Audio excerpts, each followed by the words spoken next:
Akkam jirtu egaa akkuma guyyaa jalqabaa dubbachuuf yaallee egaa waa'ee obstetriikii akkasumas immoo waa'ee gaayinaakooloojiidha jechuudha. Karaa chaayinaalii kana barnoonni darbu.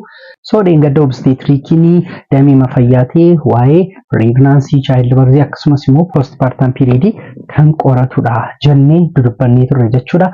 So isumaan wal qabatee har'ammoo terminoloojiota obstetriikii keessatti qoqqoodaman muraasota jechuudha. Har'a kan nuti ilaallu innis amma hospitaalota garaagaraa gaafa keezii ilaaltanii giraavidaa kanadhaa, paaraa kanadhaa kan jedhamu jira jechuudha yeroo baay'ee. Kanaafuu tootaalee har'a kan nuti ilaallu waa'ee giraavidiitii fi paariitii mata duree jedhu jechuudha kan nuti ilaallu. Giraavidiitii fi paariitii.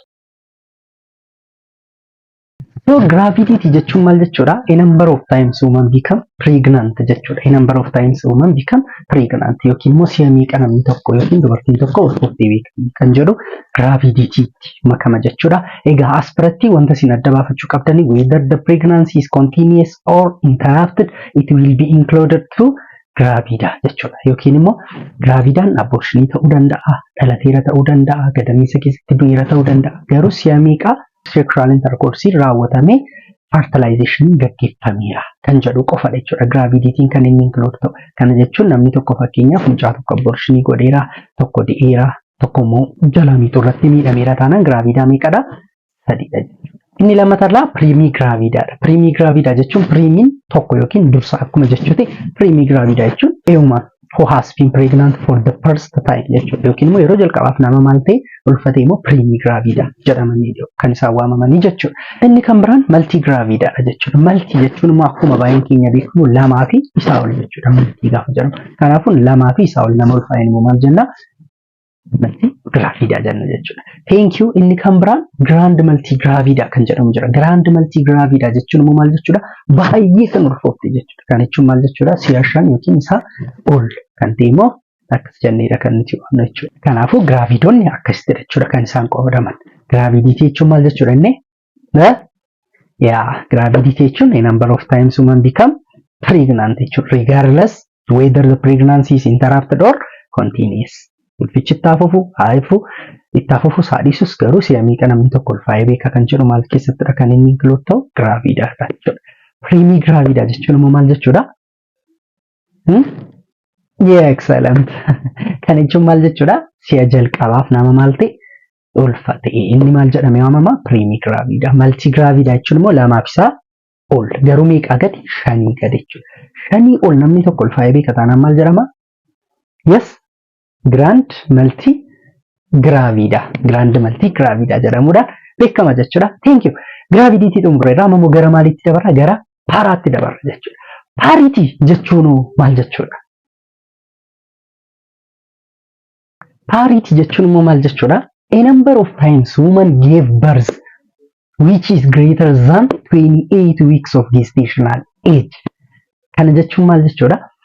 Gadameessa keessa mucaa torbee 28 ol jiraatee dhalatee paaraa jedhama. Kana jechuun maal jechuudha? Torbee 28 gaditti kan raawwatamu maal jedhamee waamama? Abortionii jedhama. Kanaafuu abortionii maalitti include ta'u jechuudha?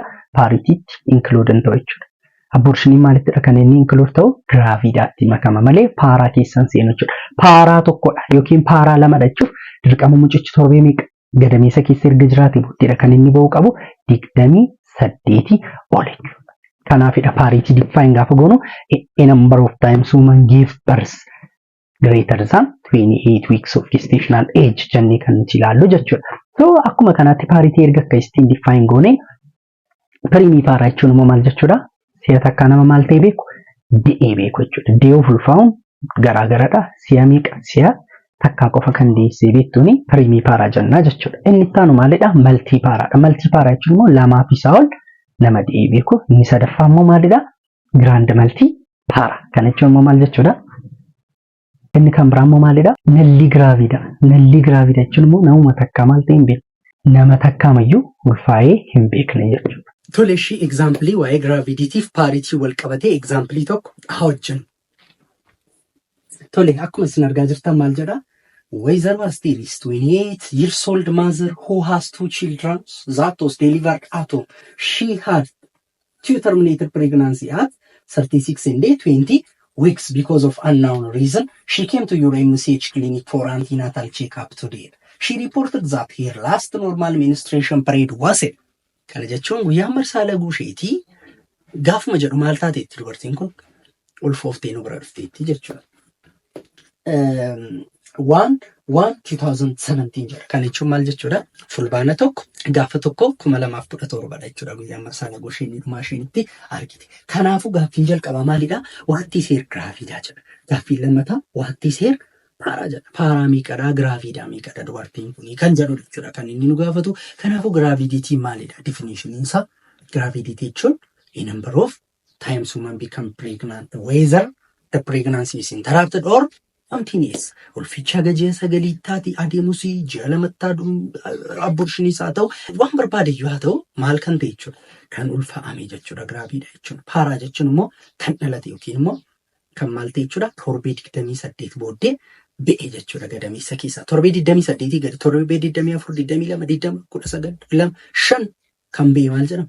Abortion jedhama. 28 gaditti yoomiyyuu taanaan akka Itoophiyaan gaayinlaayiniitti maalidha? Abortionii jenna malee paaraa keessatti hin maknu jechuudha. Giraavidaa keessatti garuu kan maknu maalidha?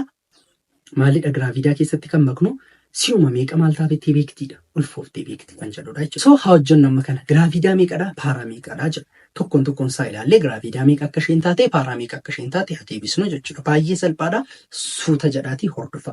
Tole. Wayzaroo Asteer umurii 28dha. Ijoollee 2 manaa qabdi jedha. Kana jechuun si'a meeqa ulfoofteetti? 2. Giraavidaa nama meeqa ta'e? 2 jechuudha. Okay, inni itti aanu maal jedha? She had to terminated pregnancy at 36 and 20 weeks. Terminated jechuun ulfa adda cite jechuudha. Ulfa adda cite yookiin immoo garaatti baachuu ishee yookiin immoo tokko torbee 36 kan jalaa miidhame tokko immoo torbee 20 kan jalaa miidhame qabdi jedha. Kanaafuu si'a meeqa ammas ulfoofteetti kanumaaf si'a 2. Sila si'a meeqa? Si'a 2. Amma si'a 2. Walitti meeqa ta'e jechuudha? Giraavidaan ofirra jechuudha. Gara godaatti gaadiintanii maal jedha? She came to your MCH clinic jedha. Hordoffii ulfaadhaaf gara maternal child health dhufteetti kiliinikii jedha. Hordoffii ulfaaf dhuftee jechuun maal jechuudha? Gadameessa keessa waa jira jechuudha. Kanaafuu giraavidaan meeqa ta'e jechuudha? 5 ta'e jechuudha. Excellent. So inni taanu gaaffiin keenya lammataa maalidha? Paaraa jechuun maal jechuudha inni? A number of times woman gave birth which is greater than 28 weeks of gestational age. Mucaa gadameessa keessa torbee 28 ol jiraate si'a meeqa deesseetti kan jedhudha jechuudha. Inni immoo tokkoon isaa ilaalu sammuu. Wayzaroo Asteer ijoollee 2 qabdi jedha. Deesseetti moo deesseetti. Kanaafuu meeqa ta'e amma paaraan 2 paaraa 2 qabdi jechuudha. Okay, inni itti aanu she had to terminated pregnancy at 36 and 20 weeks. Ulfa adda cite torbee 36 fi torbee 20tti immoo qabdi jedha. Kanaafuu kun maalitti dhaqan inni makamu? Torbeen 36 meeqa ol ta'eera? 28 ol ta'eera. Kanaafuu deesseetti moo deesseetti. Kanaafuu si'a meeqa deesseetti? Si'a 3 jechuudha. Tokko isa torbee 36 2 immoo warra duraan dhalatanii turanidha jechuudha. Gara godaatti gaafa deemnu wanta haaraa jira hin jiru. Kanaafuu deebiinsaa maalidha? Giraavidaa 5 paaraa 3dha jechuudha. Okay, thank you. Let me ask you some questions. Gaaffii tokkoon isin gaafadha. Gadameessa keessa lakkuu jira yoo ta'e lakkuun giraavidaa tokko moo giraavidaa 2tti lakkaa'amu? Lakkuu yoo dhalate paaraa tokko moo paaraa 2 jettu? Kana koomentii irra naa keessu. Kilaasiin keenya guyyaa irraa kana fakkaata jechuudha. Next immoo toopikii biraadhaan amma wal agarrutti nagaan turaa. Sabskraayibii, sheerii gochuu hin dagatina. Soft koppiiwwan garaagaraa gaafa barbaaddan immoo karaa teelegiraam chaayinaalii keenya seentanii buufachuu dandeessu jechuudha. Liinkii teelegiraam chaayinaalii kootii diskiripshin booksii irra isiniin kaa yaada qabdan kamiyyuu koomentii gochuu hin dagatina. Galatooma.